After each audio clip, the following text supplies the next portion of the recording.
Sejam bem-vindos ao Advogado do Diabo, a Justiça e os Números. Eu sou a Diana Ramos, diretora do Jornal Negócios, e o Advogado do Diabo é o Luís Miguel Henrique. Olá, Miguel, Viva! bem-vindo a mais um videocast. E esta semana contamos também com um convidado. Ele é Pedro Gingeira de Nascimento. Bem-vindo, Pedro. É secretário-geral da Associação Business Roundtable. E o que é esta associação? Ela junta 42 das maiores empresas nacionais, que são também as maiores empregadoras, as que mais pesam no PIB e as que mais contribuem para as exportações. São, por assim dizer, os pesos pesados do nosso tecido empresarial em Portugal. E Pedro, acompanha-nos neste videocast porque vamos olhar para a morosidade da justiça, assim é que é, em particular para aquilo que se está a passar nos tribunais administrativos e fiscais. Estão cativos nestes tribunais 11 mil milhões de euros em grandes processos fiscais pendentes. Isto é mais ou menos 5% do nosso produto interno bruto. Vamos por partes, Pedro. A Business Roundtable está preocupada com o tema da morosidade da justiça, porque também esse é um dos fatores que é essencial para a competitividade da economia. Este problema é atualmente um bloqueio à atividade das empresas e é o funcionamento normal da economia? Olá Diana, olá Luís, obrigado pelo convite para aqui estar convosco hoje. Efetivamente, a Associação Business Roundtable concentra-se e concentra os seus esforços em procurar pôr o país a crescer mais. Temos 3 áreas de atuação: pessoas, empresas e Estado, e nesta área do Estado estamos muito concentrados naquilo que são os 4 principais áreas ou custos de contexto. Justiça é a primeira e é a mais significativa. É o que pesa mais, por É o assim que pesa dizer. mais. É a nossa maior âncora ao desenvolvimento e à competitividade do país, e daí estarmos a começar. Depois temos também temas como regulação, burocracia e, claro está, a fiscalidade. Neste caso, tribunais administrativos e fiscais, há aqui um cruzamento entre temas de fiscalidade, mas ele é, sobretudo, um tema de justiça. E, como dizia, é o principal travão à competitividade do país em termos de custos de contexto neste momento, a morosidade que esta justiça tem. Miguel, o Miguel conhece bem estes temas e tem alguma experiência também enquanto advogado. Porquê é que estes tribunais administrativos e fiscais, no fundo, acabam por funcionar mal e demorar tanto tempo a decidir processos que acabam por impactar na atividade e no resultado das empresas? Deixa-me dizer o seguinte, que eu já conheci, cada vez conheço menos, exatamente porque fujo dos tribunais, enquanto profissional, como o diabo foge da cruz. Quando os advogados fogem dos tribunais, isso tem Porque muito que lhes assim, diga. é uma perda de tempo. É uma perda de tempo, é uma perda de dinheiro. Eu percebo que tenha que ser feito, e nomeadamente é impossível uma sociedade de advogados não ter uma equipa de contencioso, mas com todo o respeito e com a máxima clareza, não é aí que nós conseguimos oferir o rendimento que temos, exatamente pela morosidade.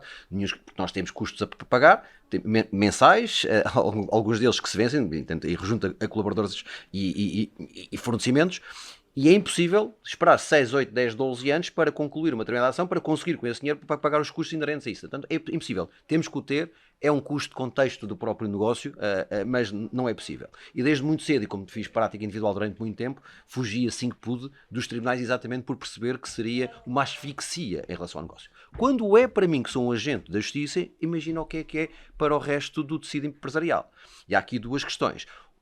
E a Business Roundtable, eu chamo-lhe aquilo que será, se fosse o setor automóvel, é a Fórmula 1, portanto reúne a elite daquilo que são as empresas, mas tudo isto tem outro tipo de problemas, nomeadamente em relação à acessibilidade. Se tu trabalhares com PMEs, se calhar nem sequer tem a capacidade de ir a tribunal sabendo 8 ou 10 anos, porque nós, enquanto advogados, vivemos isso, ou temos que aconselhar isso, o cliente tem razão, tem dinheiro a receber e não vai. Aceita um péssimo acordo, não é um mau acordo, é um péssimo acordo, porque é preferível aquilo no curto prazo do que eventualmente socorrer-se da justiça, que deveria ser um fornecimento do Estado. Portanto, este é uma parte do problema. A segunda parte, porquê é que isto acontece?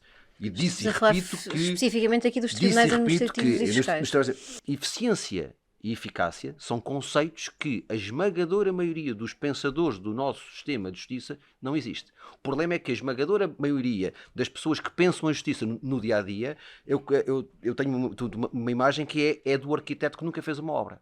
É do arquiteto que nunca fez um prédio. Nunca trabalhou lá. Não sabe. Então são muito bons a pensar, pensam muito bem do ponto de vista processual, têm muito bom pensamento de direito. Quando isso transforma na prática, é um empecilho. É o prédio que não funciona. O engenheiro olha para a carta e diz onde é que eu espeto o parafuso, onde é que eu ponho o alicerce. Nada disto vai funcionar. Nós que estamos no dia-a-dia sabemos. Aqueles que podem fugir, fogem. Aqueles que não podem e têm que viver com isto. É um problema grave com que têm que lidar e que é um dos principais travões ao desenvolvimento económico do país.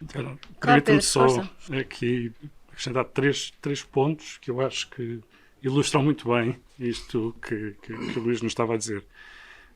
O primeiro é o tempo, de facto. Ou, aliás, o primeiro é porque é que isto importa. Os tribunais administrativos e fiscais são aqueles que resolvem os litígios entre o Estado e os particulares, empresas e pessoas. E, portanto, são um pilar fundamental da nossa democracia. Segundo ponto, estes tribunais são, dentro da justiça, fala-se muito, de facto, dos problemas da justiça em Portugal, mas existem muitas justiças. E esta é a parte da justiça que está mais atrasada, aquela que é mais lenta. E quando é mais lenta, nós estamos a falar em, segundo os dados europeus que comparam os vários países, decisões em primeira instância, 847 dias.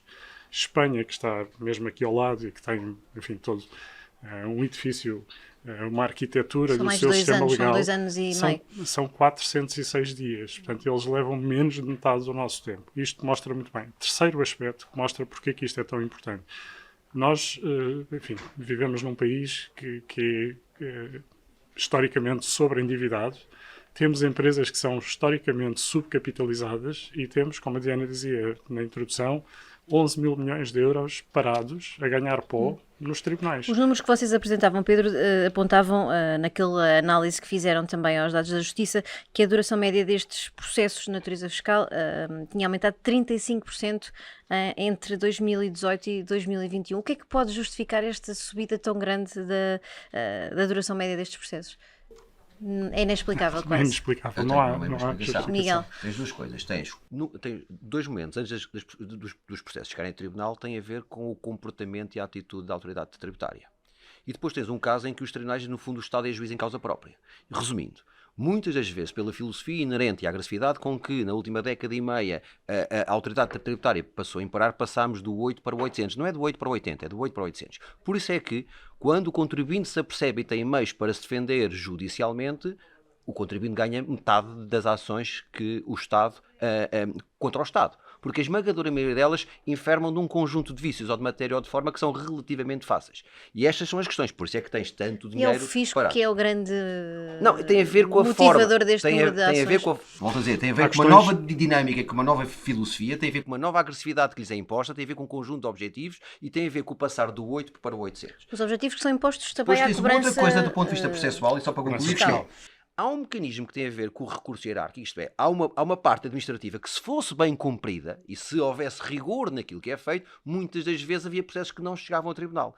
Mas o próprio, aquele a quem se recorre, enferma do mesmo tipo de problema. E então, num determinado momento, onde processualmente foi pensado que se resolveriam determinadas coisas, pura e simplesmente é mais apenas um passo na cadeia de procedimentos administrativos e burocráticos que apenas tendem a atrasar e a nada resolver. Portanto, mesmo antes do processo chegar a tribunal, há duas fases. A fase de trabalho da autoridade tributária e a fase do recurso que devia ser pensada, que pura e simplesmente estão a funcionar mal ou não estão a funcionar de todo. Pedro... Ou, aliás, funcionam para alongar o funcionamento da justiça, sabendo que numa luta entre o Estado, uma instituição e um particular, o Estado tem o luxo do tempo, a instituição tem o luxo do tempo que o particular não tem.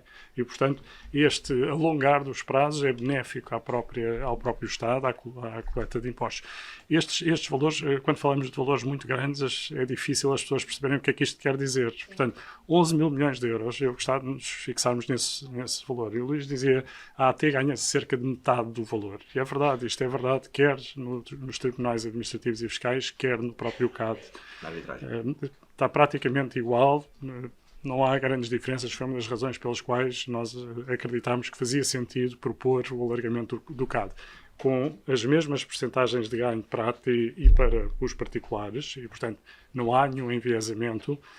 A grande diferença é que o CAD leva 10% do tempo. Portanto, não há Agora, nenhuma diferença em termos de receitas que o Estado pudesse vir a diferença é que recebe-as mais cedo, tal como as empresas. Agora, o que é que isto quer dizer de 11 mil milhões de euros? 50% são 5,5 mil milhões de euros. 5,5 mil milhões de euros é a coleta média dos últimos 2 anos de IRC. Portanto, significa que o Estado poderia, durante um ano, não receber IRC, poderia baixar o IRS em 30%, por exemplo, ou podia dobrar o investimento público, que todos sabemos que tem sido muito pouco. Os outros 50% que iriam para as empresas significariam que as empresas teriam mais 20% de capacidade de investir, de criar empregos e de criar riqueza. E, portanto, num país que está sobreendividado, num país que tem empresas subcapitalizadas, porquê que temos este dinheiro todo parado e a ganhar pó quando podia estar a produzir? Já vamos aqui às soluções que propõem, mas Miguel, o Miguel já abordou isto um bocadinho por alto, mas olhamos aqui para a questão dos custos para as empresas. Para quem não tem noção do que é a litigância em tribunal, o que é que isto representa em termos de custos? Às vezes só contestar... Tu tens custos diretos e custos indiretos. O custo direto é pagar a taxa de justiça e o advogado. Que são elevadas as taxas de justiça. E muitas das vezes, por exemplo, para poderes recorrer, tens que apresentar garantias. Garantias elas que são de bancárias, ou tens a fixação toda do capital mais as taxas e as comissões que os bancos pagam, ou eventualmente hipotecas que tens, nomeadamente, de pagar emolumentos e taxas para tal. Paga tudo ao Estado, certo. E depois vai discutir. Depois recebe o dinheiro para discutir, claro. E depois tens os custos indiretos, que é teres esse capital e esse dinheiro parado, tal e qual que ali. Não vou repetir tudo aquilo que o Pedro acabou de dizer. Portanto, se pensarmos nisso, há variedíssimas questões. O problema disto, mais do que a falta de vontade ou de visão, volto a dizer, e não querendo ofender ninguém, a esmagadora maioria das pessoas que têm que pensar nisto não têm conhecimento de causa, e de causa é de gestão, para perceber o que é que tem que ser feito. E é diferente pensar o direito do que pensar a forma como se deve gerir o direito e, em particular, o tribunal, a justiça. Isto não é muito diferente da saúde. Nós já conseguimos chegar, só que eu tinha aqui uma frase aqui há umas semanas quando nós conversámos, que é: a ineficiência e a ineficácia na saúde mata pessoas. A ineficiência e a ineficácia na economia mata empresas. Ao matar empresas, matas riqueza, matas postos de trabalho, e isto é o problema. Só que é mais cómodo ir empurrando para canto, ir empurrando para o ano seguinte e gerir o problema em vez de o resolver e de tratar. Pedro, vamos então àquilo que as soluções que a Business Roundtable propõe, tendo em conta estes números e tendo em conta também a análise que foi feita. Uma dessas soluções que o Pedro também já aqui por alto referiu é a utilização do CAD como instrumento mais habitual para resolver este tipo de litígios. Quer explicar um bocadinho melhor em que é que consiste esta vossa proposta? Obrigado. O CAD é um centro de arbitragem institucionalizada e, portanto, a arbitragem... Um centro de arbitragem administrativa, por assim dizer, administrativa e fiscal, mas que a grande diferença, para além de estar especializado nestes temas, portanto, não trata de qualquer tema, trata destes temas de arbitragem administrativa e fiscal, tem também uma outra característica, que é ser arbitragem institucionalizada. Nós ouvimos muito falar da arbitragem, a justiça dos ricos, mas normalmente isso é a arbitragem ad hoc, a arbitragem que é feita para um contrato específico, para uma grande PPP ou para um contrato, para as grandes concessões, para um contrato que tenha uma dimensão que justifique esse tipo de custos. E esses são aquilo que é a arbitragem ad hoc, constituída para aquele caso específico. Nesta situação temos uma arbitragem que é institucionalizada, portanto de facto como se fosse um tribunal que tem um funcionamento e que está a funcionar de forma regular, que tem os seus peritos, tem os seus árbitros, tem os seus juízes que estão ali disponíveis. E este caso concreto tem já bastantes anos de funcionamento, tem duas áreas, tem uma área administrativa e uma área fiscal. Na área administrativa tem 150 milhões de euros à qual o Estado aceitou vincular-se. Na área da parte fiscal tem apenas 10 milhões de euros e apenas para impugnações. Portanto, como o Luís dizia ainda há pouco, a AT não aceita todo o tipo de situações e por isso achamos que há aqui de facto um caminho a fazer. Aquilo que resultou da análise é que a diferença face aos tribunais administrativos e fiscais é, como eu dizia há pouco, não há diferença material naquilo que os particulares ganham versus aquilo que a AT ganha, portanto a AT não será prejudicada nesta situação. O que acontece é que em vez de levarmos 50 meses, levamos 4 meses e meio, em média, a ter uma decisão. E, portanto, é isso que acreditamos que faz sentido acelerar. Claro que, e ouvimos, aliás, o presidente do CAD já reagir a esta nossa proposta, dizendo que preferia muito mais que fossem tratados os aspectos mais estruturais do sistema. E nós não temos nada contra isso, achamos que é muito importante tratarmos dos aspectos estruturais do sistema, precisamente para que não haja esta ideia de que estamos a privatizar a justiça. Agora, se formos muito otimistas, uma alteração do CPPT vai levar 4 anos, entretanto acaba a legislatura e já vimos outros grandes acordos de regime para fazer alterações como a do IRC, que depois aconteceram há mais de 10 anos e não avançaram. Mas mesmo que acontecesse em 4 anos, e estaria a ser otimista, o que é que acontece entretanto? Porquê é que nós não podemos acelerar este funcionamento da justiça neste entretanto? 11 mil milhões de euros é muito dinheiro para ficar parado, é muito dinheiro para o Estado, é muito dinheiro para as empresas e para as pessoas. Miguel, havendo este lado positivo de rapidez, há aqui também riscos associados à utilização destes centros de arbitragem? Ou pontos mais negativos? Pedro já tocou num que talvez seja o transversal, que é a tentação da aspirina fácil, que é começar a privatizar a justiça. E o Estado não se pode divorciar desse seu serviço básico. Pode ser aberta essa porta como uma medida Pode, porque se começa... Assim, lá está, isto é... Tudo aquilo que nós dizemos não pode ser levado ao extremo.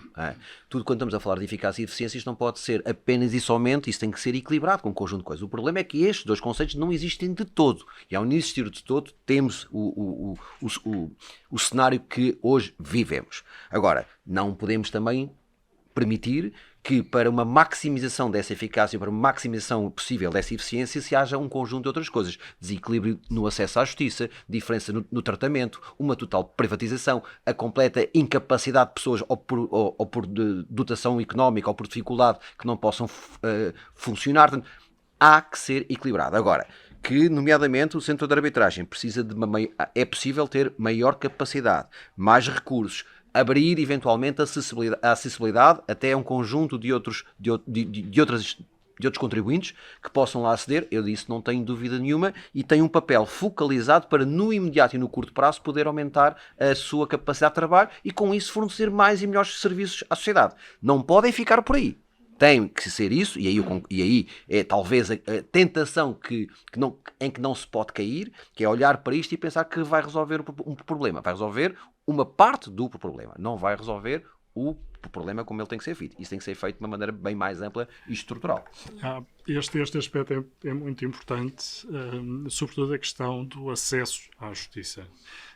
E essa também é uma das razões pelas quais nós acreditamos que esta proposta é boa.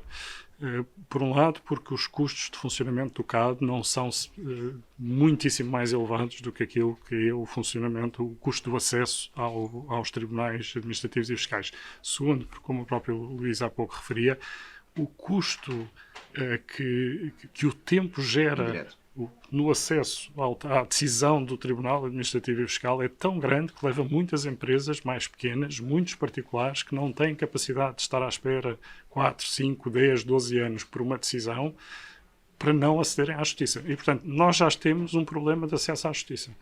E isto não vai criar um problema de acesso à justiça, pelo contrário, acreditamos que vai melhorar o acesso à justiça. Segundo, na realidade, o Estado já se vinculou no CAD, já se vinculou na parte de direito administrativo a 150 milhões de euros. Era isso que lhe ia perguntar, mas aqui a parte fiscal também precisa de... A parte fiscal tem 10 milhões de euros. Um crescimento, de certa forma. Também propõem alterações nessa área específica? Precisamente. Portanto, nós propomos que haja um crescimento da vinculação do Estado na parte fiscal até equivaler àquilo, o montante para o qual já se vinculou na parte administrativa. Até aos 150 milhões. Até aos 150 milhões, mas percebemos a preocupação que o Governo tem manifestado nas conversas que temos tido com que essa alteração muito rápida pudesse levar a que o CAD deixasse de ter a velocidade, a celeridade que o caracteriza.